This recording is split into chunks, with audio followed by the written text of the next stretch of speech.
Let's look at doors and windows now. So I'm going to go to level 1. Actually, before I do it, I'll just show you how easy it is to place doors and windows. We'll do this just kind of quickly, just to show you how you can actually place these elements in 3D. And then we're going to go to a plan view and actually place the ones that we want to have finally. But I'm just going to grab the door tool. It has a single flush door. That means it's an exterior door. We'll use it for now. And you'll notice that it highlights when it touches a surface, and I can just click and it's inserted. And I can do the same thing with the window. I can grab a window, come over here and place it in the opening. The problem with that is, and I'm just going to do Control Z twice here in order to get rid of that, is the ability to precisely position our components. So I'm going to go to level 1 now, and I'm going to zoom in on the same area, and we're going to place a door and some equally aligned windows. So once again, I'm going to grab that door tool. I'm going to use a single flush door, although this is an interior door. This is just an example. I don't want to take the time to actually search one out. I'm going to make sure it's 4 feet away from the edge. You'll see it highlighted down there in the blue. Let me just zoom in a little closer. And if it doesn't pop into being exactly 4, let's say it's 4 foot here, 4 foot 1, what I can do is highlight this and select this and just type in 4.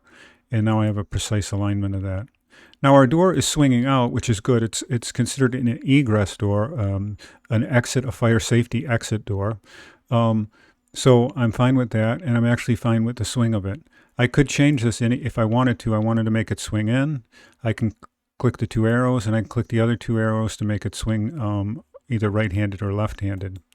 So once again, I'll just throw this back out into this position.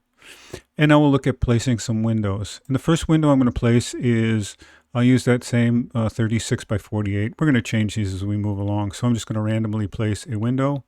Once again, I'm going to make that 4 inches from that center line. And I want you to note how I place this, and I've actually placed it wrong.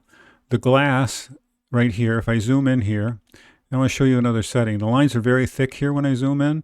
If I go up to the top of the screen and I go to thin lines, this will turn everything to very thin lines for screen display. And this is very helpful when you're doing the CAD work.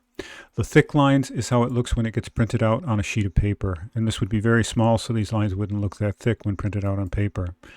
But this is actually, this area right here in the center is the glass. And typically that glass is closest to the exterior of the wall. So this window is actually in incorrectly.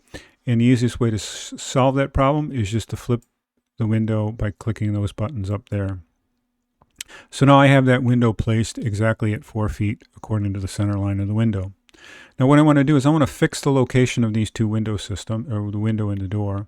So I'm going to introduce a new way of doing that. We're going to use the Annotate Tool, which allows us to dimension things. And I'm going to grab the Align tool, and I'm going to come and click on that center line of the wall and the center line of the door. Click, and then pull up, and it'll say 4 feet. I'm going to lock that, and I'm going to go over here and do the same thing with the window. And I'll pull that up just until it aligns and click it, and then I'll click the lock box. Now those are locked, which means that if I try to move this, it won't. I'm trying to drag this, and I actually can't. I have no freedoms to move these. And you'll see a little lock box shows up. Actually, it's showing up here, and if I click on this window, it's showing up right here.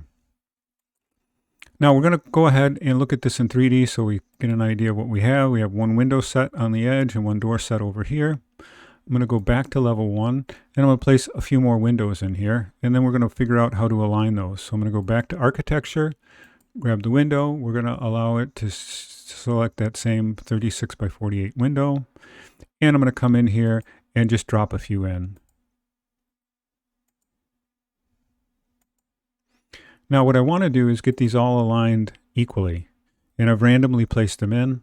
So I'm going to go back to my Annotate tool, grab my aligned dimensioning tool, go from the center, click over to the next center, and I'm in a chain command. I'm not sure, I guess that doesn't actually show up here.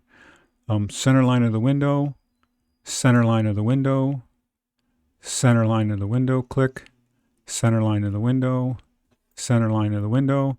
I'm going to drag those all up until they're in alignment and click again. And now it's really important to note all of these dimensions are different, but I have this thing that has not equal, and if I click on it, it makes those all equal. So now all of our windows are precisely aligned equally spaced, so to speak. And we can go ahead now and take a look at that in 3D. And we've done our first alignment and insertion of windows and doors.